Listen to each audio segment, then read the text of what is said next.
Hello guys, welcome to my YouTube channel online study for Hindi साहित्य में। I hope कि आप सभी ठीक होंगे। तो गाइज, हमारा आज का टॉपिक रहने वाला है यूजीसी नेट परीक्षा दिसंबर 2014 हिंदी पेपर थर्ड।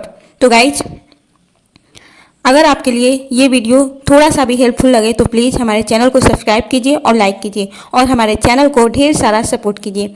तो गाइज, चलिए शुरू करते हैं बिना टाइम वेस्ट किए हुए।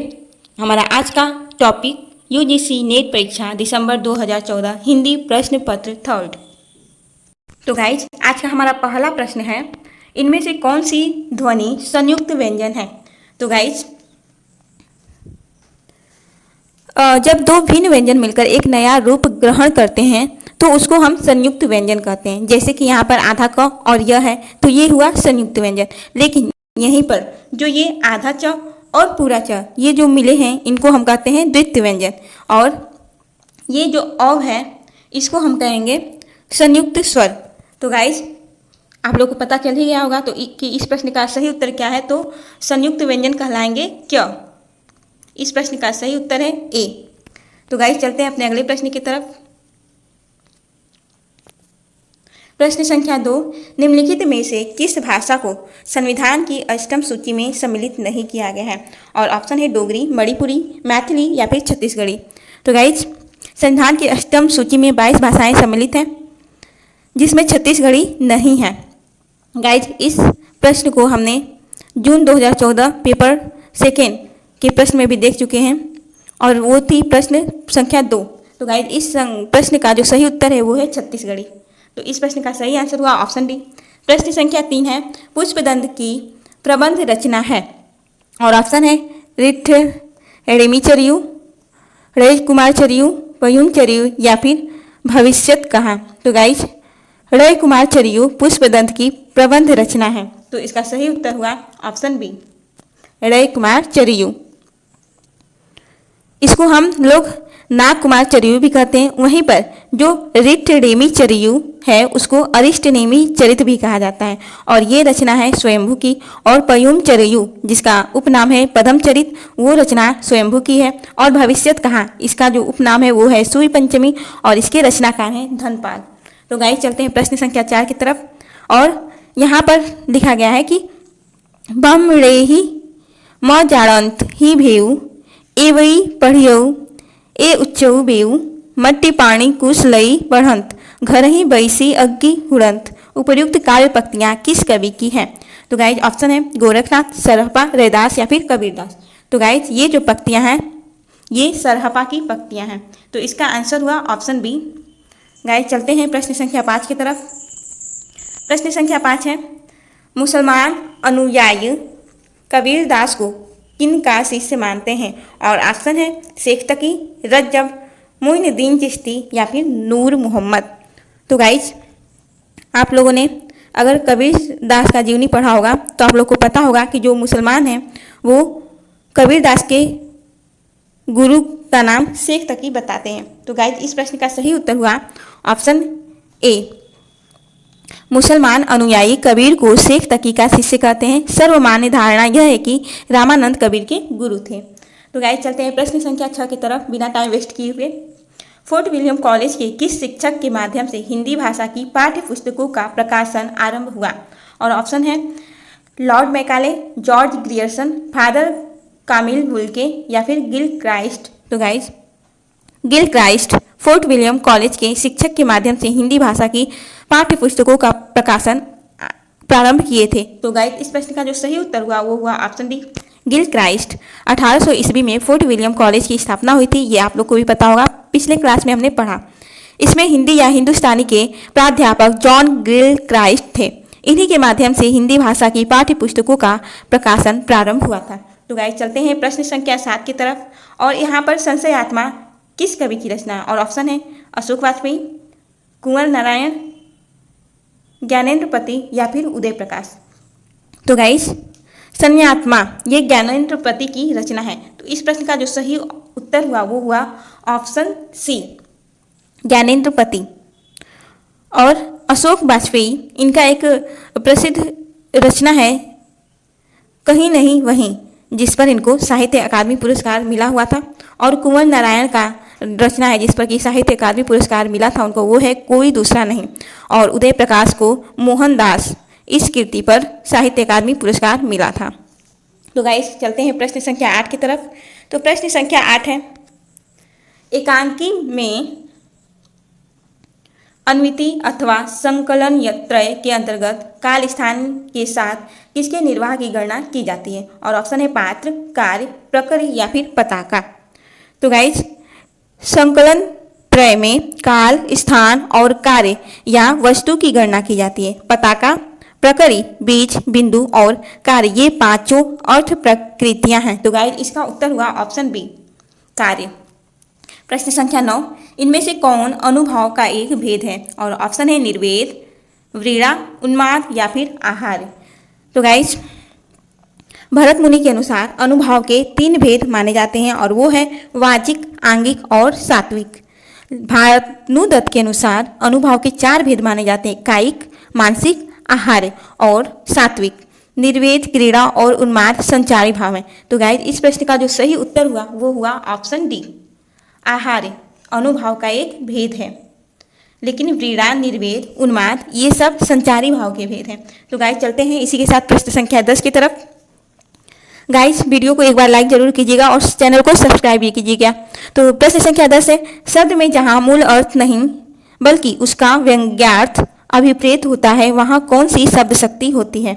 और ऑप्शन है अभिधा, लक्षणा, व्यंजना या फिर उपर्युक्त सभी। तो गाइस शब्द में जहाँ मूल अर्थ या मुख्यार्थ होता है वहाँ पर अभिधा शक्ति होती है, और शब्द में जहाँ पर मुख्यार्थ बाधित हो और लक्ष्यार्थ प्रकट हो वहाँ पर लक्षणा शक्ति होती है, और वहीं जहाँ पर मुख्यार्थ और लक्ष्यार्थ दोनों बाधित हो और व्यंग्यार्थ अभिप्रेत हो वहाँ पर व्यंजना होता है।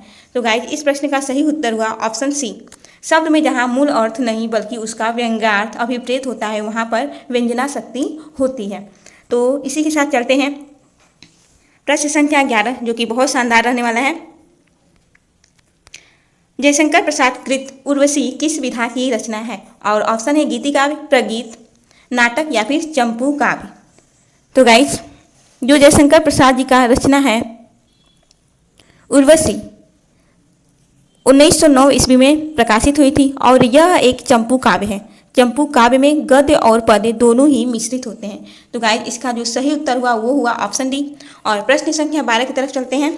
काव्य दोष की परिभाषा इनमें से सबसे पहले किसने दी थी?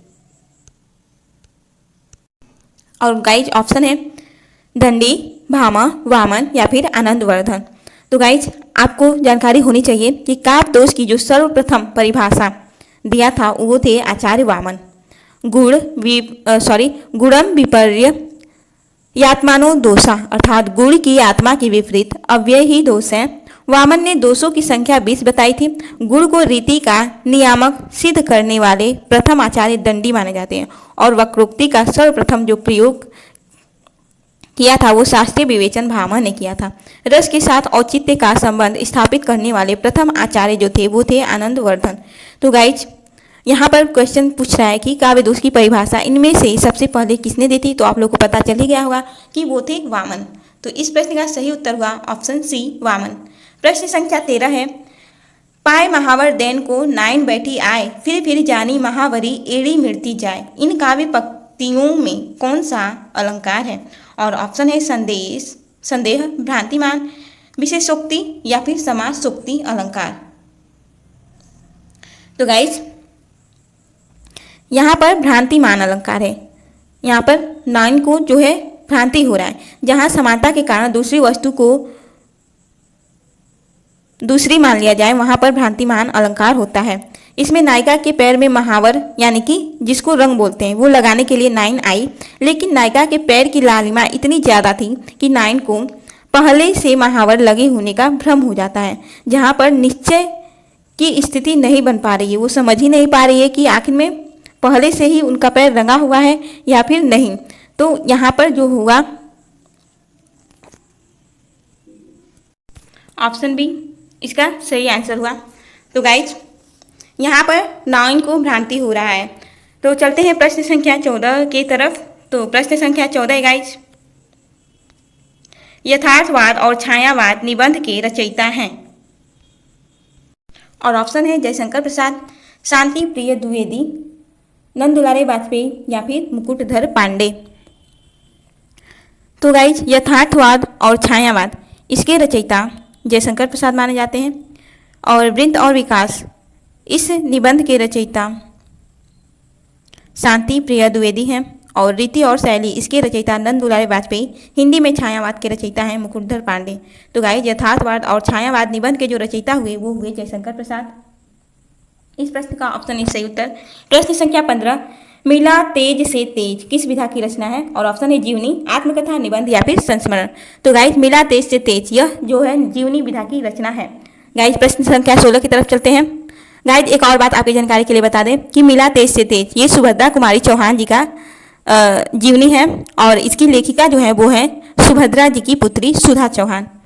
तो आई होप कि ये जानकारी आप लोग के लिए बहुत ही ज़्यादा इम्पॉर्टेंट पॉइंट है। तो गाइज प्रश्न संख्या 16 की तरफ चलते हैं। छायावाद का पतन पुस्तक के लेखक कौन है? और ऑप्शन है शांति प्रिय द्विवेदी, रामविलास शर्मा, नंद दुलारे वाजपेयी या फिर देवराज। तो गाइज छायावाद का पतन इसके लेखक हैं देवराज। और प्रश्न संख्या 17 की तरफ चलते हैं। एक पत्नी के नोट्स किसकी रचना है? ममता कालिया, चित्रमुग्धल, मेहरुन्निसा परवेज या फिर मंजुल भगत। तो गाइज एक पत्नी के नोट्स इसके जो रचनाकार हैं वो है ममता कालिया। ममता कालिया इनका जो रचना है उनका नाम है एक पत्नी के नोट्स।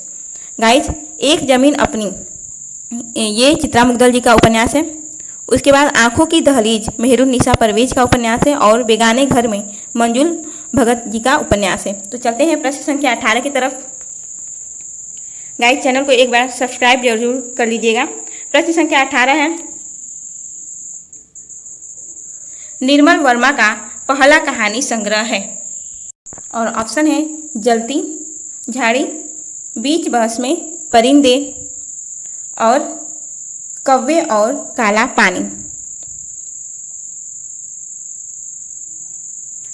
तो गाइज निर्मल वर्मा के कहानी संग्रह का क्रम जो है परिंदे और जलती झाड़ी और बीच बहस में और कव्वे और काला पानी है। तो गाइज इस प्रश्न का जो सही उत्तर है वो है ऑप्शन सी। निर्मल वर्मा का पहला कहानी संग्रह है परिंदे, जिसका प्रकाशन वर्ष है 1960 ईस्वी। इसी के साथ चलते हैं प्रश्न संख्या 19 की तरफ। और प्रश्न संख्या 19 है, रस निष्पत्ति के संदर्भ में भुक्तिवाद किस आचार्य का मत है? और ऑप्शन है अभिनवगुप्त, शंकुक, भट्टनायक या फिर भट्टलोलट। तो गाइस इस प्रश्न का सही उत्तर हुआ ऑप्शन सी भट्टनायक। रस निष्पत्ति के संदर्भ में भुक्तिवाद जो है भट्टनायक का मत है। और यह प्रश्न हम लोगों ने देख चुका है और पढ़ा है दिसंबर 2013 के प्रश्न पत्र सेकंड में। और प्रश्न संख्या है गाइज 8वां। इसी बिना टाइम वेस्ट करते हुए चलते हैं प्रश्न संख्या 20 की तरफ। और प्रश्न संख्या 20 है, स्वर भंग किस प्रकार का अनुभव है? और ऑप्शन है कायिक, वाचिक, आहार या फिर सात्विक। तो गाइज इस प्रश्न का जो सही उत्तर है वो होगा सात्विक। गाइज चारों ऑप्शन के बारे में कुछ जानकारियाँ हैं, जैसे कि सात्विक अनुभव, इसे मानसिक अनुभव भी कहते हैं और यह पवित्र माना जाता है। इसके 8 भेद माने जाते हैं, स्वेद, कंपन, रोमांच, स्तंभ, स्वरभंग, अश्रु, विवर्णता और प्रलय। और जो कायिक है, कायिक शारीरिक चेष्टाएं करना उसके अंतर्गत आता है। और वाचिक वाणी से या बातचीत प्रयोग करने से होता है। और आहार्य वस्त्र सज्जा द्वारा आकर्षित होना आहार्य के द्वारा होता है। तो गाइस आई होप कि ये जानकारी आप लोगों को अच्छा लगा होगा और एग्जाम्स की दृष्टि से भी यह जानकारी बहुत ही ज़्यादा महत्वपूर्ण है। तो गाइस चलते हैं अपने अगले प्रश्न की तरफ। और हमारा अगला प्रश्न भी बहुत ज़्यादा शानदार रहने वाला है। और प्रश्न संख्या 21 है, जयशंकर प्रसाद के किस नाटक का एक पात्र सर्वनाग है? और ऑप्शन है राजश्री, स्कंदगुप्त, जन्मेजय का नागयज्ञ या फिर विशाख। तो गाइस जयशंकर प्रसाद के स्कंदगुप्त नाटक का एक पात्र का नाम है सर्वनाग। तो इसका जो सही उत्तर हुआ वो हुआ ऑप्शन बी। स्कंदगुप्त के और भी पात्र हैं, जैसे सर्वनाग, मातृगुप्त, धातुसेन, अनंत देवी आदि पात्र हैं।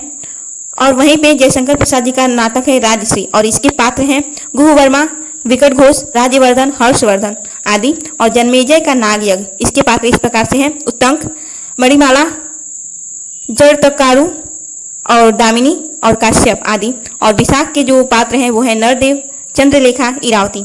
तो गाइस प्रश्न संख्या 22 की तरफ चलते हैं और हमारा प्रश्न संख्या 22 है, निम्नलिखित में से कौन सा नाटक स्त्री समस्या से संबंधित नहीं है? और ऑप्शन है अंधा कुआं, चिंदियों की एक झालर, साच कहूँ तो और नेपथ्य राग। तो गाइस अंधा कुआं जिसका प्रकाशन वर्ष है 1955 ईस्वी, लक्ष्मी नारायण लाल, और सच कहूँ तो इसका प्रकाशन वर्ष है 1993 ईस्वी। विशल देव रासो पर यह रचना आधारित है। प्रभाकर जी श्रोत्रिय और नेपथ्य राग 2004 ईस्वी में प्रकाशित हुआ। मीराकांत का नाटक है। उपर्युक्त तीनों नाटक स्त्री समस्या से संदर्भित है। चिंदियों की एक झालर 1969 ईस्वी में प्रकाशित हुआ और यह अमृत राय का नाटक है और इसमें स्वतंत्रता प्राप्ति के बाद की सामाजिक व्यवस्था का चित्रण किया गया है। तो गाइस इसमें स्त्री समस्या से जो संबंधित नाटक नहीं है वो है चिंदियों की एक झालर। तो इसका सही उत्तर हुआ ऑप्शन बी। और अंधा कुआं, साच कहूँ तो, नेपथ्य राग ये सब स्त्री समस्या से संबंधित है। और प्रश्न संख्या 23 है, अंत जाहिर हो किस महिला नाटककार की रचना है? और ऑप्शन है शांति मेहरोत्रा, मृणाल पांडे, त्रिपुरारी शर्मा या फिर मीराकांत। तो गाइस इस प्रश्न का सही उत्तर है ऑप्शन डी, मीराकांत अंत हाजिर हो की महिला नाट्यकार हैं। और इसी के साथ चलते हैं प्रश्न संख्या 24 की तरफ। और प्रश्न संख्या 24 है, हम दीवानों की क्या हस्ती है हम दीवानों की क्या हस्ती है, आज यहाँ कल वहाँ चले, ये पंक्तियाँ किस कवि की हैं? और ऑप्शन है बाल कृष्ण शर्मा नवीन, माखनलाल चतुर्वेदी, भगवती चरण वर्मा या फिर सुभद्रा कुमारी चौहान। तो गाइज इन पंक्तियों के जो कवि हैं वो हैं भगवती चरण वर्मा। और उसी प्रकार बाल कृष्ण शर्मा नवीन, इनका जो प्रसिद्ध पंक्ति है वो है कभी कुछ ऐसी तान सुनाओ जिससे उथल पुथल मच जाए। और सुभद्रा कुमारी चौहान जी का इनका भी एक प्रसिद्ध कृति है यौवन की माधव लाली में यौवन का हुलास देखा। और माखनलाल चतुर्वेदी जी की पंक्तियां हैं जगे एशिया हिले विश्व और राजनीति का नाम न हो। इसी के साथ चलते हैं प्रश्न संख्या 25 की तरफ। और प्रश्न संख्या 25 बहुत ही शानदार रहने वाला है। तो गाइज एक बार चैनल को सब्सक्राइब जरूर कीजिएगा और हाँ बेल आइकन को जरूर दबाइएगा। तो प्रश्न संख्या 25 है, बात बोलेगी हम नहीं, भेद खोलेगी बात ही, काव्य पंक्तियों के रचनाकार हैं। और ऑप्शन है शमशेर बहादुर सिंह, नागार्जुन, शिव मंगल सिंह सुमन और त्रिलोचन शास्त्री। तो गाइज इस प्रश्न का जो सही उत्तर है ना वो है ऑप्शन ए, शमशेर बहादुर सिंह जी का ये शानदार पंक्तियां हैं कि बात बोलेगी हम नहीं, भेद खोलेगी बात ही। और नागार्जुन जी का प्रसिद्ध पंक्ति है जन जन में ऊर्जा भर दे, मैं उद्गाता हूँ उस रवि का। वहीं शिव मंगल सिंह सुमन जी का पंक्ति है हाय यहाँ मानो मानो में समता का व्यवहार नहीं। और त्रिलोचन जी का बहुत ही प्यारा पंक्ति है मुझे जगत जीवन का प्रेमी बना रहा है प्यार तुम्हारा। तो गाइस चलते हैं प्रश्न संख्या 26 की तरफ। जन्म अवधि हम रूप निहारल, नयन न तीर पीत भेल, इन काव्य पंक्तियों के रचयिता हैं। ऑप्शन है विद्यापति, हित हरिवंश, रसखान या फिर मीराबाई। तो गाइज इन पंक्तियों के जो रचयिता हैं वो हैं विद्यापति। जन्म अवधि हम रूप निहारल, नयन न तिरुपति भेल, इन पंक्तियों के रचयिता विद्यापति हैं। और कहाँ कहो इन नैननी की बात, ये अति प्रिया बदन अंबुज, रस अटके अनत न जात। गाइज इन पंक्तियों के रचयिता हैं हित हरिवंश। और इसका आप आंसर स्वयं बताइएगा, मैं जो पंक्तियाँ बोल रही हूँ। देखी गदर हित साहिबी, दिल्ली नगर मसान। तो गाइज इसका आप कमेंट में उत्तर जरूर बताइएगा कि इसके रचयिता कौन है। और एक और पंक्ति है जोगी मत जा पाई परू चेरी तेरी है। इन दोनों पंक्तियों के रचयिता को आप जरूर कमेंट में बताइएगा कि कौन है इन दोनों पंक्तियों के रचयिता। तो गाइज इसी के साथ चलते हैं हम प्रश्न संख्या 27 की तरफ। और प्रश्न संख्या 27 है, रूप की आराधना का मार्ग आलिंगन नहीं तो और क्या है, इन काव्य पंक्तियों के रचनाकार हैं। और ऑप्शन है भवानी प्रसाद मिश्र, नगेंद्र शर्मा, रामधारी सिंह दिनकर या फिर केदारनाथ अग्रवाल। तो गाइस इस प्रश्न का सही उत्तर है रामधारी सिंह दिनकर। रूप की आराधना का मार्ग आलिंगन नहीं तो और क्या है, इन पंक्तियों के रचनाकार है रामधारी सिंह दिनकर। और प्रेम तुम्हारा है मेरी इन आंखों का आकाश, मृदु मुस्कान तुम्हारी मेरे प्राणों का उल्लास, इन पंक्तियों के रचनाकार है नरेंद्र शर्मा। वहीं पे गाइस एक और पंक्ति है जो कि मुझे याद आ रहा है कि हे मेरी तुम आओ बैठो पास पास, हम हास और परिहास करें। ये जो पंक्तियां हैं गाइज, इसके रचनाकार हैं केदारनाथ अग्रवाल। तो गाइज चलते हैं इसी के साथ प्रश्न संख्या 28 की तरफ। गाइज कमेंट में जरूर बताइएगा कि आज क्लास आप लोगों को कैसा लगा। तो प्रश्न संख्या 28 है गाइज, लोकवृत्तानुकरणम नाट्यम मेद तन्मया कृतम, यह कथन किन आचार्य की है? और ऑप्शन है भरत, अभिनवगुप्त, धनंजय या फिर रामचंद्र गुणचंद्र। तो गाइज लोकवृत्तानुकरणम नाट्य में तन्मया कृतम, यह जो कथन है इसके आचार्य हैं भरत मुनि। तो गाइज इसका सही उत्तर होगा ऑप्शन ए भरत। तो गाइज चलते हैं प्रश्न संख्या 29 की तरफ। काव्यम तु जायते जातु काश्यचित प्रतिभावतः, यह उक्ति किस आचार्य की है? और ऑप्शन है भामा, दंडी, उद्भट या फिर मम्मट। तो गाइज ये पंक्तियां हैं भामा की। और गाइज दंडी की भी एक पंक्ति है, नैसर्गिकी च प्रतिभा श्रुतम च बहु निर्मलम, ये दंडी जी का पंक्ति है और कथन है। और उसके बाद 7 रस को रस विवेचन में सर्वप्रथम स्थान देने वाले आचार्य माने जाते हैं उद्भट। तो गाइस चलते हैं प्रश्न संख्या 30 की तरफ। और प्रश्न संख्या 30 है, औचित्यम रस सिद्धस्य स्थिरम काव्यस्य जीवितम, यह उक्ति किस आचार्य की है? और ऑप्शन है आनंदवर्धन, मम्मट, क्षेमेंद्र या फिर विश्वनाथ। तो गाइस ये पंक्तियां हैं क्षेमेंद्र का। इस प्रश्न का सही उत्तर हुआ ऑप्शन सी क्षेमेंद्र। तो गाइस चलते हैं प्रश्न संख्या 31 की तरफ। और प्रश्न संख्या 31 है, कविता सर्वोत्तम शब्दों का सर्वोत्तम क्रम विधान है, किस पाश्चात्य आलोचक का मत है? और ऑप्शन है एडिसन, कॉलरिज, वर्ड्सवर्थ या फिर मैथ्यू आर्नोल्ड। तो गाइस ये जो मत है ये है कॉलरिज का और इसका सही उत्तर हुआ ऑप्शन सी। गाइस इसके अलावा एक बार फिर से मैं इसको पढ़ दे रही हूँ, कविता सर्वोत्तम शब्दों का सर्वोत्तम क्रम विधान है, ये मत कॉलरिज का है। और कविता प्रबल भाव का सहज उच्छलन है, ये जो मत है वो वर्ड्सवर्थ का है। और कल्पना सर्वप्रथम प्रत्यक्ष दृश्य से प्रभावित होती है, इस मत के जो लेखक हैं वो है एडिसन। और काव्य जीवन की आलोचना है, ये मत जो है मैथ्यू अर्नाल्ड का है। और इसी के साथ चलते हैं प्रश्न संख्या 32 की तरफ।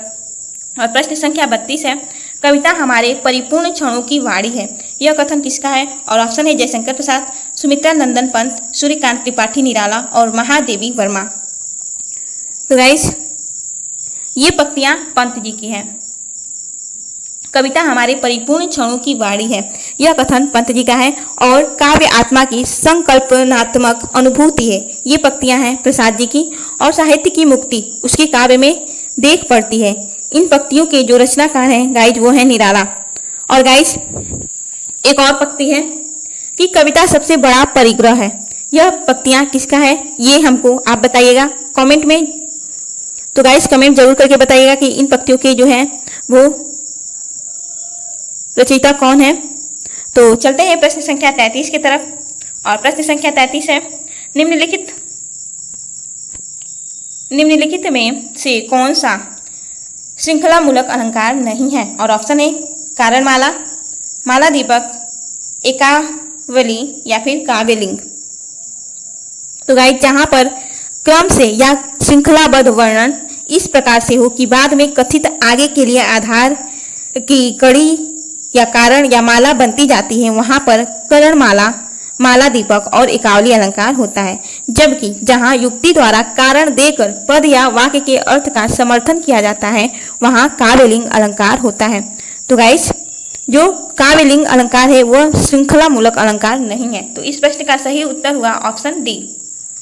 और इनमें से कौन सी बोली उकार बहुला नहीं है? और ऑप्शन है खड़ी बोली, ब्रज, बुंदेली या फिर कनौजी।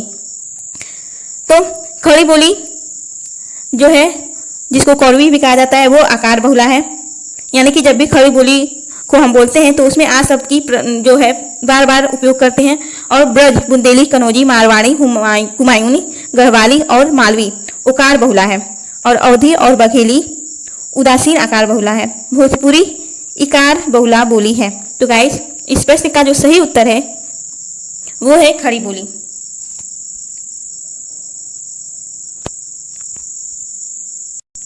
क्योंकि ब्रज, बुंदेली, कन्नौजी ये सब उकार बहुला हैं, लेकिन जो खड़ी बोली है वो आकार बहुला है। तो गाइस इसी के साथ चलते हैं प्रश्न संख्या 35 की तरफ। और प्रश्न संख्या 35 है, बहुत ही शानदार और इम्पोर्टेंट प्रश्न है कि विज्ञान गीता किस आचार्य कवि की कृति है। और ऑप्शन है केशवदास, भिखारीदास, पद्माकर या फिर सेनापति।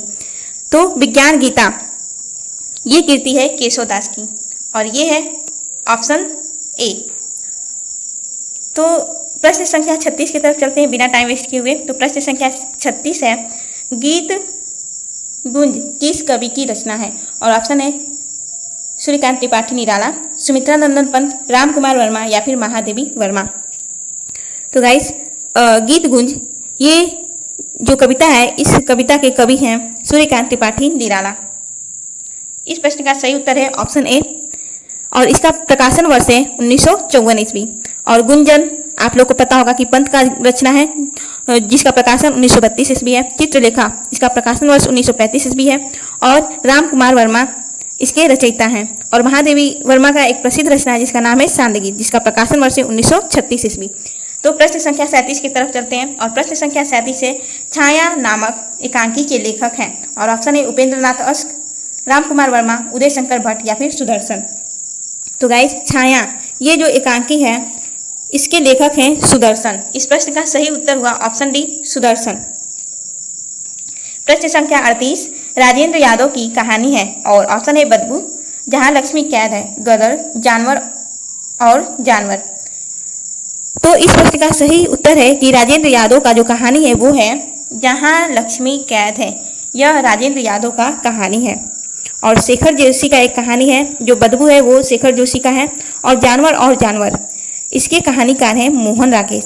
गाइस चलते हैं प्रश्न संख्या 39 की तरफ। और प्रश्न संख्या 39 है, इनमें से किस हिंदी आलोचक ने साधारणीकरण की व्याख्या की है। और ऑप्शन है नगेंद्र, नंद दुलारे वाजपेयी, हजारी प्रसाद द्विवेदी या फिर नामवर सिंह। तो नगेंद्र इन्होंने साधारणीकरण की व्याख्या की है। इस प्रश्न का सही उत्तर हुआ ऑप्शन ए। साधारणीकरण के प्रस्तोता भट्टनायक हैं। आचार्य रामचंद्र शुक्ल ने आलंबन धर्म का साधारणीकरण माना है और नगेंद्र ने साधारणीकरण की व्याख्या की तथा कवि की भावना का साधारणीकरण माना। श्याम सुंदर दास ने भावक या पाठक का साधारणीकरण माना है। प्रश्न संख्या 40 श्लेष अलंकार कितने प्रकार का होता है। तो गाइस हम लोगों ने श्लेष अलंकार पढ़ चुका है और श्लेष अलंकार का अर्थ होता है चिपका हुआ, अर्थात उसमें बहुत सारे अर्थ एक ही साथ चिपके होते हैं। एक ही शब्द के बहुत सारे अर्थ होते हैं। जहाँ एक ही शब्द के कई अर्थ चिपके हों या एक शब्द के कई अर्थ हो वहाँ पर श्लेष अलंकार होता है। श्लेष अलंकार दो प्रकार के होते हैं, अभंग श्लेष और सभंग श्लेष। तो गाइस इस प्रश्न का सही उत्तर हुआ ऑप्शन ए। दो श्लेष अलंकार के दो प्रकार हैं, अभंग श्लेष और सभंग श्लेष। प्रश्न संख्या 41 की तरफ चलते हैं।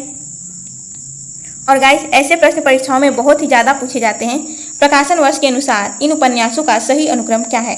ऑप्शन ए है सिंह सेनापति, शेखर एक जीवनी, प्रथम भाग राम रहीम अलका। और ऑप्शन बी है अलका, राम रहीम, शेखर एक जीवनी, प्रथम भाग सिंह सेनापति। और ऑप्शन सी है शेखर एक जीवनी, प्रथम भाग राम रहीम अलका सिंह सेनापति। और डी ऑप्शन है राम रहीम अलका सिंह सेनापति शेखर एक जीवनी प्रथम भाग। तो गाइस सिंह सेनापति इसका जो प्रकाशन वर्ष है वो है 1942 ईस्वी। राम रहीम इसका प्रकाशन वर्ष 1936 ईस्वी है। शेखर एक जीवनी प्रथम भाग इसका प्रकाशन वर्ष 1940 ईस्वी है। और अलका का प्रकाशन वर्ष 1933 ईस्वी है। और जो अलका रचना है यह निराला जी का उपन्यास है और राम रहीम राधिका रमण प्रसाद जी का उपन्यास है। और शेखर एक जीवनी अज्ञे जी का है। तो गाइस इस प्रश्न का सही उत्तर हुआ ऑप्शन बी अलका 1933, राम रहीम 1936, शेखर एक जीवनी प्रथम भाग 1940, सिंह सेनापति 1942 ईस्वी। तो प्रश्न संख्या 42 की तरफ चलते हैं। और प्रश्न संख्या 42 है फणीश्वर नाथ रेणु के उपन्यासों का प्रकाशन वर्ष के अनुसार सही क्रम क्या है। और ऑप्शन ए है परिधि परिकथा, दीर्घतपा, पलटू बाबू रोड, मैला आंचल। और ऑप्शन बी है मैला आंचल, पलटू बाबू रोड, प्रति परिकथा, दीर्घतपा। ऑप्शन सी है मैला आंचल, प्रति परिकथा, दीर्घतपा, पलटू बाबू रोड। और डी ऑप्शन है दीर्घतपा, मैला आंचल, पलटू बाबू रोड और प्रति परिकथा। तो गाइस इस प्रश्न का सही उत्तर है ऑप्शन सी महिला आंचल, इसका प्रकाशन वर्ष है 1954 ईस्वी। प्रति परिकथा, इसका प्रकाशन वर्ष 1957 ईस्वी है। और दीर्घ तपा का प्रकाशन वर्ष 1963 ईस्वी है। जुलूस जुलूस में बोल रही हूँ। पलटू बाबू रोड, इसका प्रकाशन वर्ष है 1979 ईस्वी। तो गाइस इसका प्रश्न ऑप्शन सी सही उत्तर है।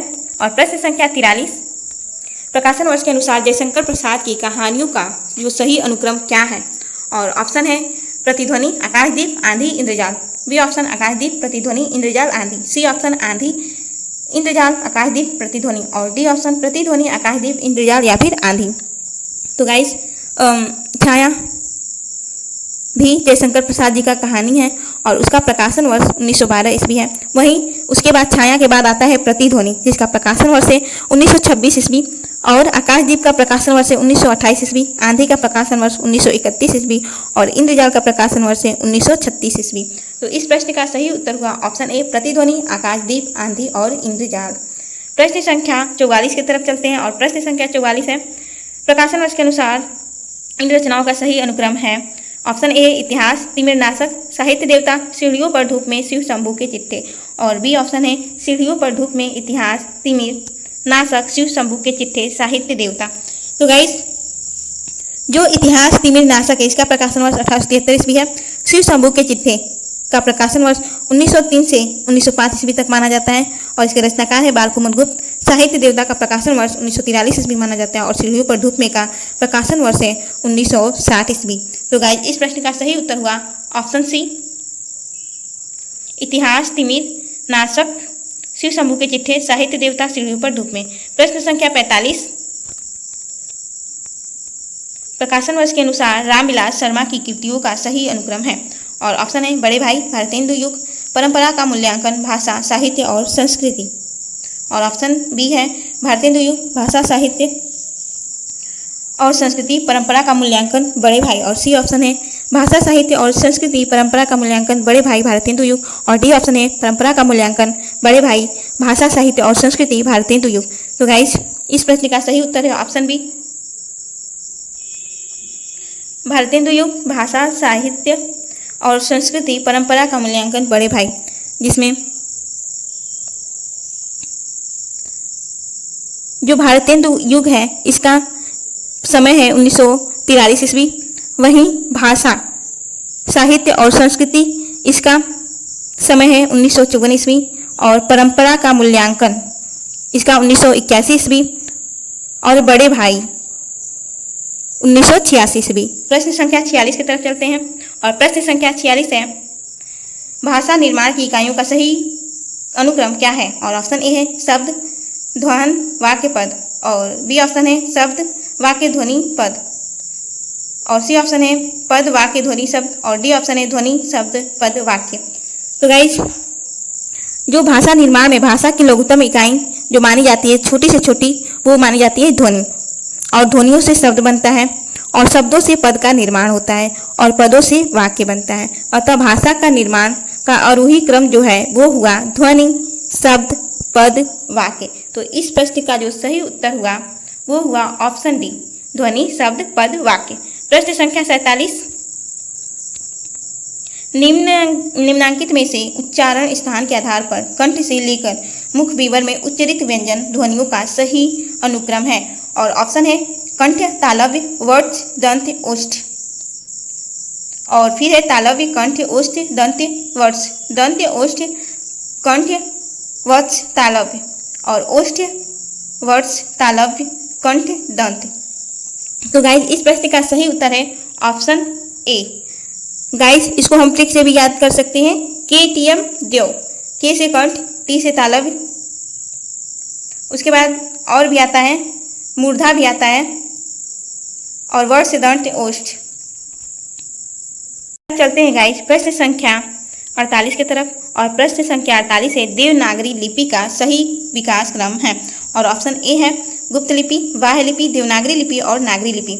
और बी ऑप्शन है देवनागरी लिपि, ब्राह्मी लिपि, गुप्त लिपि, देवनागरी लिपि। ऑप्शन सी है ब्राह्मी लिपि, नागरी लिपि, गुप्त लिपि, देवनागरी लिपि। और डी ऑप्शन है गुप्त लिपि, नागरी लिपि, ब्राह्मी लिपि या फिर देवनागरी लिपि।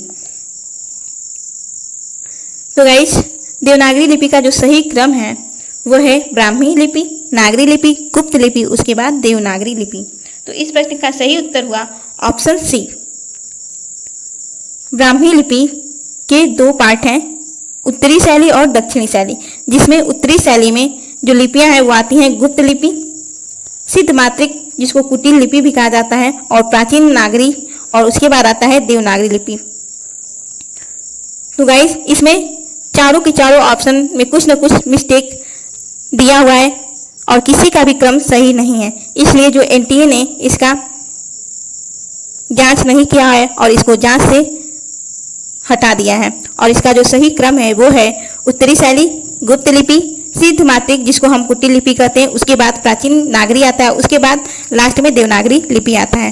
प्रश्न संख्या 49 की तरफ चलते हैं और प्रश्न संख्या 49 है, प्रकाशन वर्ष की दृष्टि से भीष्म साहनी के नाटकों का सही अनुक्रम है। और ऑप्शन ए है माधवी, मुआवजे, आलमगीर, हानूस, और बी ऑप्शन है हानूस, माधवी, मुआवजे, आलमगीर, और सी ऑप्शन है मुआवजे, हानूस, आलमगिरी और माधवी, और डी ऑप्शन है आलमगीर, माधवी और हानूस और मुआवजे। तो गाइज प्रश्न संख्या 49 का जो सही उत्तर है वो है ऑप्शन बी, हानूस। इसका प्रकाशन वर्ष है 1977 ईस्वी। उसके बाद माधवी, माधवी का प्रकाशन वर्ष 1985 ईस्वी है। और उसके बाद आता है मुआवजे, इसका प्रकाशन वर्ष 1993 ईस्वी है। और उसके बाद आलमगीर, इसका प्रकाशन वर्ष 1999 ईस्वी है। इसी के साथ चलते हैं प्रश्न संख्या 50 की तरफ और प्रश्न संख्या 50 है गाइस, विष्णु प्रभाकर के नाटकों का प्रकाशन वर्ष के अनुसार सही अनुक्रम है। और ऑप्शन ए है युगे युगे क्रांति, सत्ता के आर पार, डॉक्टर, टूटते परिवेश, और बी ऑप्शन है टूटते परिवेश, डॉक्टर, सत्ता के आर पार, युगे युगे क्रांति, सी ऑप्शन है सत्ता के आर पार, टूटते परिवेश, युगे युगे क्रांति, डॉक्टर, और डी ऑप्शन है डॉक्टर, युगे युगे क्रांति, टूटते परिवेश, सत्ता के आर पार। तो विष्णु प्रभाकर के जो नाटक हैं इनका सही अनुक्रम है, प्रश्न संख्या 50 का सही उत्तर हुआ ऑप्शन डी, डॉक्टर। इसका प्रकाशन वर्ष है 1958 ईस्वी। उसके बाद युगे युगे क्रांति का प्रकाशन वर्ष है 1969 ईस्वी। उसके बाद गाइज टूटते परिवेश, इसका प्रकाशन वर्ष है 1974 ईस्वी। और सत्ता के आर पार, इसका प्रकाशन वर्ष है 1981 ईस्वी। इसी के साथ चलते हैं प्रश्न संख्या 51 की तरफ। तो गाइस प्रश्न संख्या 51 है, जन्म काल के अनुसार निम्नलिखित कवियों का सही अनुक्रम क्या है। और ऑप्शन है केदारनाथ अग्रवाल, त्रिलोचन, धर्मवीर भारती, रघुवीर सहाय, और बी ऑप्शन है त्रिलोचन, रघुवीर सहाय, केदारनाथ अग्रवाल, धर्मवीर भारती, और ऑप्शन सी है धर्मवीर भारती, त्रिलोचन, केदारनाथ अग्रवाल, रघुवीर सहाय, और डी ऑप्शन है रघुवीर सहाय, त्रिलोचन, धर्मवीर भारती और केदारनाथ अग्रवाल। तो गाइस केदारनाथ अग्रवाल, इनका जन्म काल है 1911 ईस्वी। त्रिलोचन, इनका जन्म काल है 1917 ईस्वी। और धर्मवीर भारती का जन्म समय है 1926 ईस्वी। और रघुवीर सहाय का जन्म है 1929 ईस्वी। तो गाइज इस प्रश्न का सही आंसर होगा ऑप्शन ए।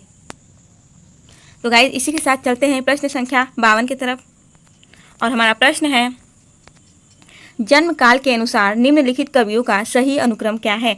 और ऑप्शन ए है अयोध्या सिंह उपाध्याय हरिऔध, बालकृष्ण शर्मा नवीन, माखनलाल चतुर्वेदी, मैथिली शरण गुप्त, और बी ऑप्शन है मैथिली शरण गुप्त, अयोध्या सिंह उपाध्याय हरिऔध, बालकृष्ण शर्मा नवीन, माखनलाल चतुर्वेदी, सी ऑप्शन है अयोध्या सिंह उपाध्याय हरिऔध, मैथिली शरण गुप्त, माखनलाल चतुर्वेदी, बालकृष्ण शर्मा नवीन, और डी ऑप्शन है माखनलाल चतुर्वेदी, मैथिली शरण गुप्त, बालकृष्ण शर्मा नवीन, अयोध्या सिंह उपाध्याय हरिऔध। तो गाइस जन्म काल के अनुसार हरिऔध का जन्म 1865 ईस्वी में हुआ था, मैथिली शरण गुप्त जी का जन्म 1886 ईस्वी, माखनलाल चतुर्वेदी जी का 1888 ईस्वी में हुआ था, और बालकृष्ण शर्मा नवीन जी का जन्म जो है 1897 ईस्वी में हुआ था। तो गाइज इस प्रश्न का सही उत्तर हमारा ऑप्शन सी है। तो प्रश्न संख्या 52 का आंसर हुआ ऑप्शन सी, हरिऔध, मैथिली शरण गुप्त, माखनलाल चतुर्वेदी और बालकृष्ण शर्मा नवीन।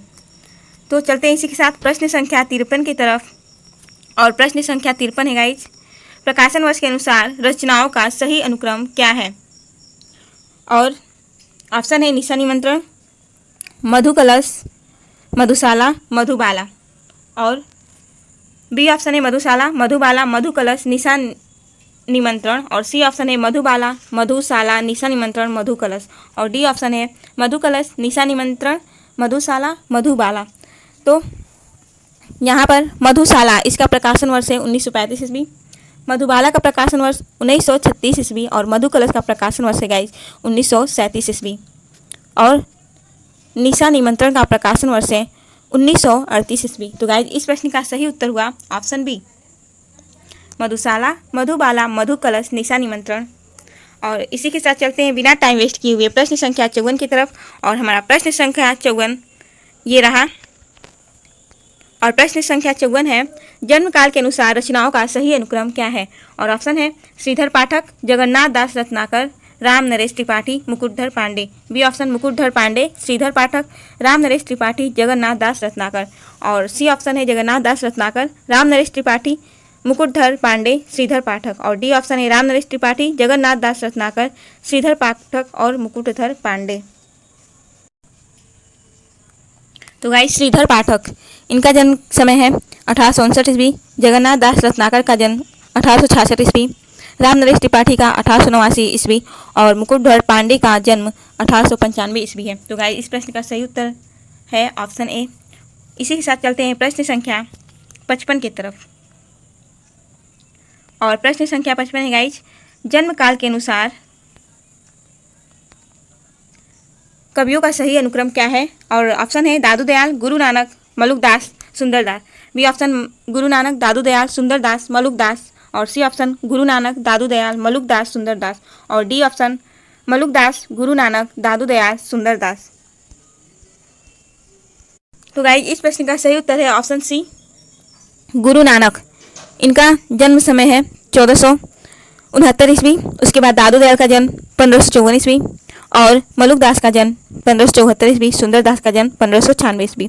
तो गाइज इसी के साथ चलते हैं प्रश्न संख्या 56 की तरफ, और प्रश्न संख्या 56 है स्थापना और तर्क यहाँ पर दिया गया है। तो गाइज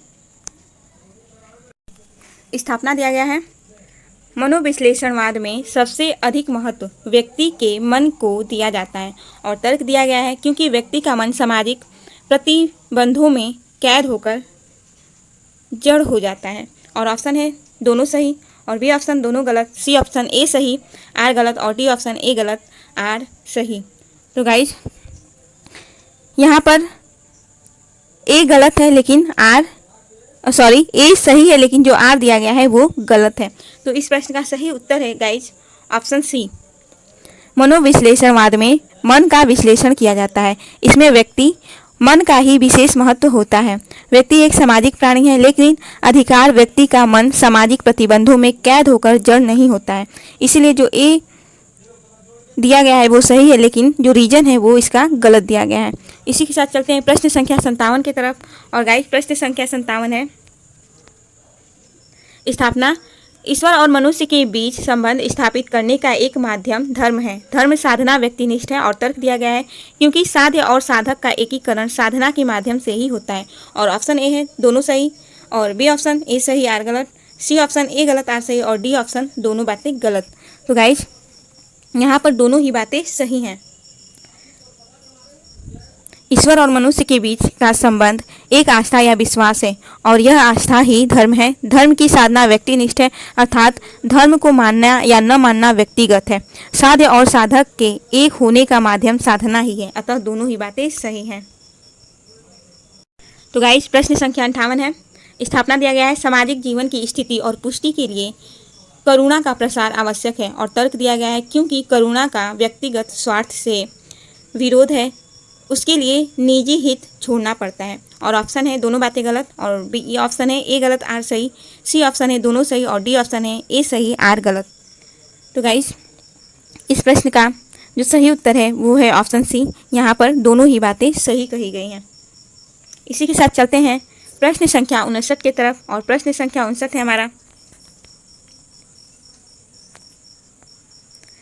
स्थापना दिया गया है इतिहास का साहित्य कुछ बड़े बड़े व्यक्तियों के उत्थान और पतन के लेखों जोखे के नाम नहीं है, और तर्क है क्योंकि इतिहास मूलक साहित्य मनुष्य के धारावाहिक जीवन के सारभूत रस का प्रवाह है। और ऑप्शन ए है ए सही आर गलत, बी ऑप्शन दोनों गलत, सी ऑप्शन दोनों सही, और डी ऑप्शन ए गलत आर सही। तो यहाँ पर दोनों ही बातें सही कही गई हैं। तो इस प्रश्न का जो सही उत्तर है वो हुआ ऑप्शन सी। साहित्य का इतिहास रचनाकारों के उत्थान और पतन का विवरण मात्र ही नहीं होता है, यह साहित्य के विकास एवं संवर्धन की प्रक्रिया को दर्शाता है। साहित्य का इतिहास मनुष्य या समाज के क्रियाकलाप को क्रमबद्ध तरीके से सार रूप में प्रस्तुत करता है। अतः दोनों ही बातें सही कही गई हैं। इसी के साथ चलते हैं प्रश्न संख्या 52 की तरफ। तो गाइज हमारा अगला प्रश्न है प्रश्न संख्या 60 और स्थापना दिया गया है। 7 नंबर का प्रश्न है, जाति भेद और छुआछूत की प्रथाओं ने हमारे देश को अनेक स्तरों में बांट रखा है। और तर्क दिया गया है क्योंकि लोकतंत्र के शक्ति विकेंद्रीकरण का सबसे सही मार्ग यही है। और ऑप्शन ए है, ए सही आर गलत, बी ऑप्शन दोनों सही, सी ऑप्शन दोनों गलत और डी ऑप्शन ए गलत और आर सही। तो गाइज जाति धर्म आदि के भेद ने और छुआछूत आदि की रूढ़ियों एवं प्रथाओं ने देश तथा व्यक्ति को अनेक स्तरों में बांटा है, ये बात सही है। लोकतंत्र की शक्ति का विकेंद्रीकरण इसी असमानता और प्रथा को दूर करने के लिए किया गया है, न कि देश को बांटने के लिए। इसीलिए जो इसका तर्क दिया गया है वो कथन गलत है। तो गाइज इस प्रश्न का सही उत्तर हुआ ऑप्शन ए। इसी के साथ चलते हैं बिना टाइम को वेस्ट किए हुए प्रश्न संख्या 61 की तरफ। और प्रश्न संख्या 61 है गाइज, स्थापना दिया गया है, काव्य विधा है कला उपविधा, इसलिए 64 कलाओं की सूची में काव्य समाविष्ट नहीं है। और तर्क दिया गया है क्योंकि कला कौशल और शिल्प है, जबकि काव्य ज्ञान और जीवन का एक व्यापक सृजनात्मक विधान है जिसमें सत और असत का विवेक रहता है। और गाइज इसका ऑप्शन दिया गया है, ए सही आर गलत और बी ऑप्शन है ए गलत आर सही, सी ऑप्शन है दोनों सही और डी ऑप्शन है दोनों बातें गलत। तो गाइज इस प्रश्न का सही उत्तर है ऑप्शन सी, दोनों ही बातें यहाँ पर सही कही गई हैं। इसी के साथ चलते हैं प्रश्न संख्या 62 की तरफ। और प्रश्न संख्या 62 है गाइज, स्थापना दिया गया है, स्थापना है कि नाटक शुद्ध साहित्य है जिसकी आलोचना काव्यालोचना के स्थापित प्रतिमानों द्वारा की जा सकती है। और तर्क है लेकिन नाटक शुद्ध साहित्य नहीं है, यह केवल नट की क्रिया है। और ऑप्शन है ए गलत आर सही और बी ऑप्शन है दोनों गलत, सी ऑप्शन है ए सही आर गलत और डी ऑप्शन है दोनों बातें सही। तो गाइज इस प्रश्न का सही उत्तर है ऑप्शन बी। यहाँ पर दोनों ही बातें गलत कही गई हैं। नाटक शुद्ध साहित्य होता है, इसमें अभिनय की प्रधानता होती है। नाटक की आलोचना काव्य की आलोचना के लिए स्थापित प्रतिमानों पर नहीं की जा सकती है। नाटक केवल नट की क्रिया ही नहीं है, इसके द्वारा समाज तथा व्यक्ति की अच्छाइयों एवं बुराइयों को और मानव मन को विश्लेषित किया जाता है। स्थापना में नाटक को शुद्ध साहित्य माना गया है, जबकि तर्क में इसे साहित्य नहीं माना गया है, जो अपने आप को स्वतः ही गलत सिद्ध करता है। अतः दोनों ही यहाँ पर बातें गलत कही गई हैं।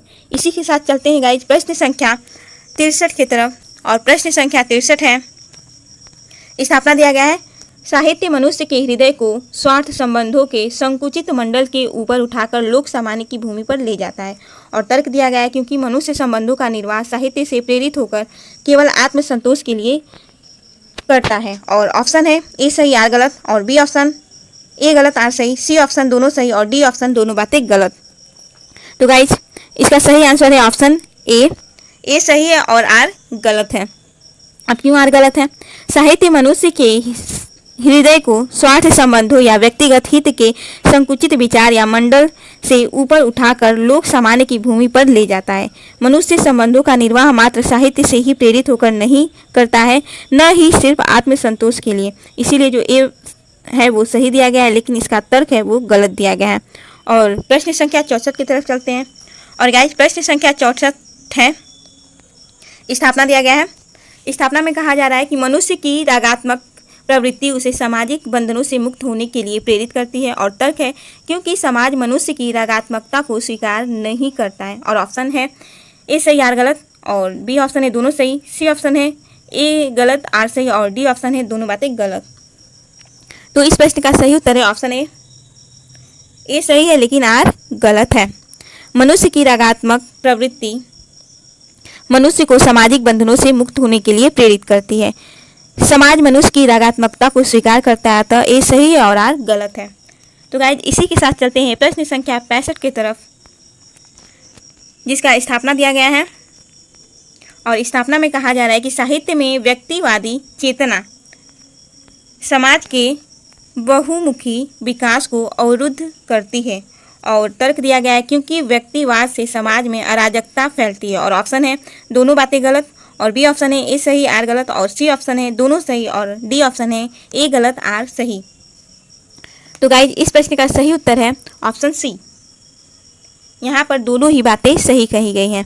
साहित्य में व्यक्तिगत विचार समाज के बहुमुखी विकास को प्रतिबंधित करता है। व्यक्तिवाद से समाज में अराजकता का भाव पैदा होता है, जबकि समाज में समभाव या समन्वय की आवश्यकता होती है। तो कथन ए और आर दोनों ही सही हैं। इसी के साथ चलते हैं प्रश्न संख्या 66 की तरफ। और ये प्रश्न बहुत ही शानदार है। और यहाँ पर सूची 1 को सूची 2 से मिलाना है गाइस। और सूची 1 के ऑप्शन दिए गए हैं वामा शिक्षक, भाग्यवती, निसहाय हिंदू, नूतन ब्रह्मचारी। और सूची 2 के ऑप्शन है राधा कृष्ण दास, बाल कृष्ण भट्ट, श्रद्धाराम फुलौरी, लाला श्रीनिवास दास और ईश्वरी प्रसाद कल्याण राय। तो गाइस जो वामा शिक्षक है इसके लेखक हैं ईश्वरी प्रसाद कल्याण राय। तो इसको हम मिला देते हैं ऑप्शन 5 में। और भाग्यवती के लेखक हैं श्रद्धाराम फुलौरी। और निसहाय हिंदू इसके लेखक हैं राधा कृष्ण दास। और नूतन ब्रह्मचारी इसके लेखक हैं बाल कृष्ण भट्ट। तो गाइस इस प्रश्न का सही उत्तर जाता है ऑप्शन ए को। तो इसी के साथ चलते हैं प्रश्न संख्या 67 की तरफ। और प्रश्न संख्या 67 है गाइस, प्रेमचंद्र के औपन्यासिक पात्रों को उनके उपन्यासों से सुमेलित कीजिए। और सूची 1 है अमृत राय, कृष्णचंद्र, जान सेवक, उदय भानु। और सूची 2 के ऑप्शन है निर्मला, सेवा सदन, प्रेमा, कायाकल्प और रंगभूमि। तो गाइस अमृत राय इनका जो रचना है वो है प्रेमा। तो इसको हम मिला देते हैं प्रेमा में। और कृष्णचंद्र इनका उपन्यास का नाम है सेवा सदन। और जो जान सेवक हैं इनका उपन्यास है रंगभूमि। ये रंगभूमि से संबंधित है।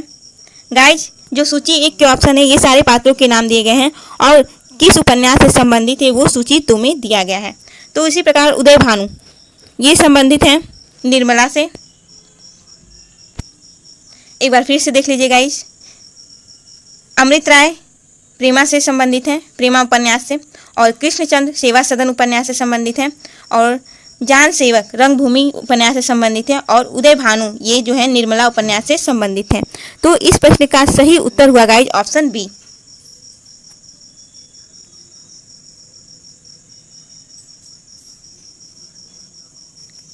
इसी के साथ चलते हैं प्रश्न संख्या 68 की तरफ। और प्रश्न संख्या 68 है गाइज, आई.ए. रिचर्ड्स के ग्रंथों। और प्रश्न संख्या 68 है गाइज, आई.ए. रिचर्ड्स के ग्रंथों को उनके प्रकाशन के प्रथम संस्करण वर्ष से सुमेलित कीजिए। और सूची 1 के ऑप्शन है the principle of literary criticism. और बी ऑप्शन है द फिलोसफी ऑफ रेटोरिक। और सी ऑप्शन है साइंस एंड पोएट्री। और डी ऑप्शन है प्रैक्टिकल क्रिटिसिज्म।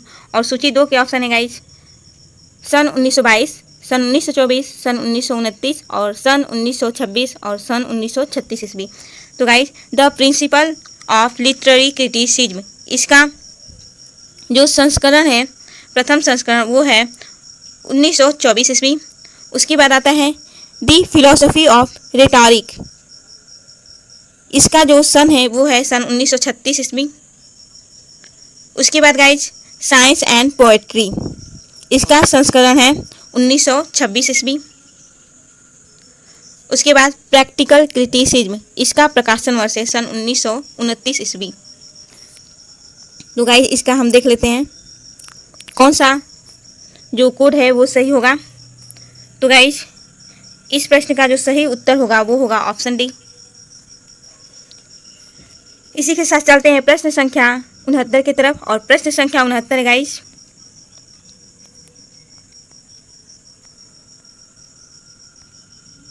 निम्नलिखित पाश्चात्य सिद्धांतों को उनसे संबंध पुस्तकों के साथ सुमेलित कीजिए। और सूची 1 के ऑप्शन है रागात्मक भाषा, परंपरा और वैयक्तिक प्रज्ञा। और सी ऑप्शन है कल्पना सिद्धांत, अनुकरण सिद्धांत। और सूची 2 के ऑप्शन है द सेक्रेड वुड,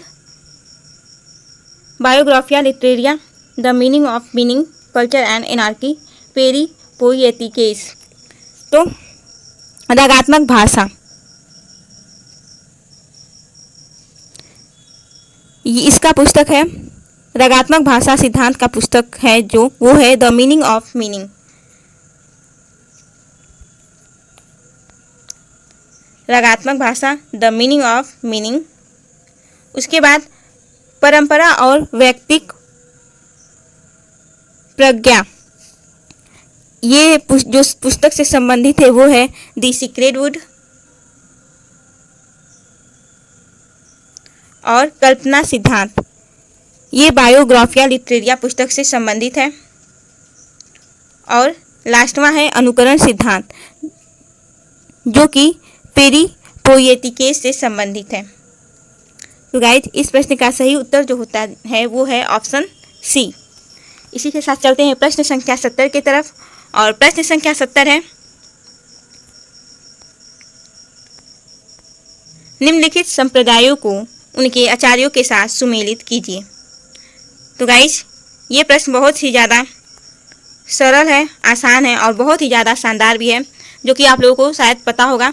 और सूची 1 के ऑप्शन है भरत, दंडी, वामन, आनंदवर्धन। और सूची 2 के ऑप्शन है रीति, ध्वनि, रस, अलंकार और वक्रोक्ति। तो गाइज, आप लोग को पता होगा कि जो भरत मुनि है इनका संप्रदाय है रस संप्रदाय। और दंडी, इनका संप्रदाय है अलंकार संप्रदाय। दंडी अलंकार संप्रदाय से संबंधित है। और वामन, इनका संप्रदाय का नाम है रीति संप्रदाय। उसके बाद आते हैं आनंदवर्धन, जो कि ध्वनि संप्रदाय से संबंधित हैं। तो गाइज, इस प्रश्न का जो सही ऑप्शन जाता है वो है ऑप्शन बी। इसी के साथ चलते हैं प्रश्न संख्या 71 की तरफ। और प्रश्न संख्या 71 है, निम्नलिखित निबंधकारों को उनके निबंधों के साथ सुमेलित कीजिए। और सूची 1 के ऑप्शन है कन्हैयालाल मिश्र प्रभाकर, रामधारी सिंह दिनकर, सच्चिदानंद हीरानंद वात्स्यायन अज्ञे, हजारी प्रसाद द्विवेदी। और सूची 2 के ऑप्शन है आलोक पर्व, आल बाल माटी हो गई सोना, संचारिणी, रेती के फूल। तो कन्हैयालाल मिश्र प्रभाकर, इनका जो निबंध है वो है माटी हो गई सोना। ये है कन्हैयालाल मिश्र प्रभाकर जी का। उसके बाद जो दिनकर जी का निबंध है वो है रेती के फूल। और अज्ञे जी का निबंध का नाम है आल बाल अज्ञे। और हजारी प्रसाद द्विवेदी जी के निबंध का नाम है आलोक पर्व। तो गाइज, इस प्रश्न का जो सही उत्तर जाता है वो जाता है ऑप्शन ए को। इस प्रश्न का सही उत्तर हुआ ऑप्शन ए। इसी के साथ चलते हैं प्रश्न संख्या 72 की तरफ। और प्रश्न संख्या 72 है, निम्नलिखित संस्मरणात्मक कीर्तियों को उनके लेखकों के साथ सुमेलित कीजिए। और सूची 1 के ऑप्शन है आछे दिन पाछे गए, नंगा तलाई का गांव, आंगन के वंदनवार, वे देवता नहीं हैं। और सूची 2 के ऑप्शन हैं राजेंद्र यादव, काशीनाथ सिंह, कमलेश्वर, विश्वनाथ त्रिपाठी और विवेकी राय। तो आछे दिन पाछे गए, ये रचना है काशीनाथ सिंह का। आछे दिन पाछे गए, काशीनाथ सिंह। फिर नंगा तलाई का गांव, इसके लेखक हैं विश्वनाथ त्रिपाठी। उसके बाद आंगन के बंदरवार, इसके जो लेखक हैं वो हैं विवेकी राय। और वे देवता नहीं हैं, इसके लेखक हैं राजेंद्र यादव। तो गाइज, इस प्रश्न का सही उत्तर जो हुआ वो हुआ ऑप्शन सी। प्रश्न संख्या 72 की तरफ चलते हैं। और गाइज, प्रश्न संख्या 72 है, निम्नलिखित लेखकों को उनके यात्रा वृत्तांत के साथ सुमेलित कीजिए। और सूची 1 के ऑप्शन है राहुल सांकृत्यायन, राम वृक्ष बेनीपुरी, मोहन राकेश, निर्मल वर्मा। और सूची 2 के ऑप्शन है आखिरी चट्टान तक, चिड़ों पर चांदनी, मेरी तिब्बत यात्रा, पैरों में पंख बांधकर, देश विदेश। तो राहुल सांकृत्यायन, इनका जो यात्रा वृत्तांत है वो है मेरी तिब्बत यात्रा। उसके बाद आते हैं राम वृक्ष बेनीपुरी, जिनका यात्रा वृत्तांत है पैरों में पंख बांधकर। और मोहन राकेश के यात्रा वृत्तांत का नाम है आखिरी चट्टान तक, मोहन राकेश। और उसके बाद निर्मल वर्मा आते हैं, जिनके यात्रा वृत्तांत का नाम है चिड़ों पर चांदनी। तो इस प्रश्न का सही उत्तर हुआ ऑप्शन डी। ऑप्शन डी इस प्रश्न का सही उत्तर हुआ। इसी के साथ चलते हैं प्रश्न संख्या 74 की तरफ। और प्रश्न संख्या 74 है, निम्नलिखित कहानियों को उनके लेखकों के साथ सुमेलित कीजिए। और सूची 1 का ऑप्शन है 11 वर्ष का समय, गुलबहार, एक टोकरी भर मिट्टी, प्लेग की चुड़ैल। और सूची 2 के ऑप्शन है माधवराव सप्रे, किशोरीलाल गोस्वामी, बंग महिला, रामचंद्र शुक्ल और भगवान दास। तो 11 वर्ष का समय, इसके लेखक हैं रामचंद्र शुक्ल, 11 वर्ष का समय। और गुलबहार, ये कहानी है किशोरीलाल गोस्वामी जी का गुलबहार। उसके बाद एक टोकरी भर मिट्टी, ये कहानी है माधवराव सप्रे जी का। उसके बाद प्लेग की चुड़ैल, ये कहानी है भगवान दास का। गाइज एक बार चैनल को सब्सक्राइब जरूर कीजिएगा और बेल आइकन को प्रेस जरूर कीजिएगा। इसी का साथ चलते हैं। तो इस प्रश्न का सही उत्तर हुआ ऑप्शन ए। ऑप्शन ए इस प्रश्न का सही उत्तर है। इसी के साथ चलते हैं प्रश्न संख्या 75 और हमारा आज का आखिरी प्रश्न, जो कि है निम्नलिखित काव्य संग्रहों को उनके कवियों के साथ सुमेलित कीजिए। और सूची 1 के ऑप्शन है आत्महत्या के विरुद्ध, हाशिए का गवाह, चांद का मुंह टेढ़ा है और स्वप्न भंग। और सूची 2 के ऑप्शन है प्रभाकर माचवे, गजानन माधव मुक्तिबोध, कुंवर नारायण, रघुवीर सहाय और भारत भूषण अग्रवाल। तो गाइज आत्महत्या के विरुद्ध इस काव्य संग्रह के कवि हैं रघुवीर सहाय। आत्महत्या के विरुद्ध इसके कवि हैं रघुवीर सहाय। और हाशिए का गवाह, इसके कवि हैं कुंवर नारायण, हाशिए का गवाह। उसके बाद चांद का मुंह टेढ़ा, इसके कवि हैं मुक्तिबोध, चांद का मुंह टेढ़ा, गजानन माधव मुक्तिबोध। और फिर स्वप्न भंग, स्वप्न भंग के कवि हैं प्रभाकर माचवे।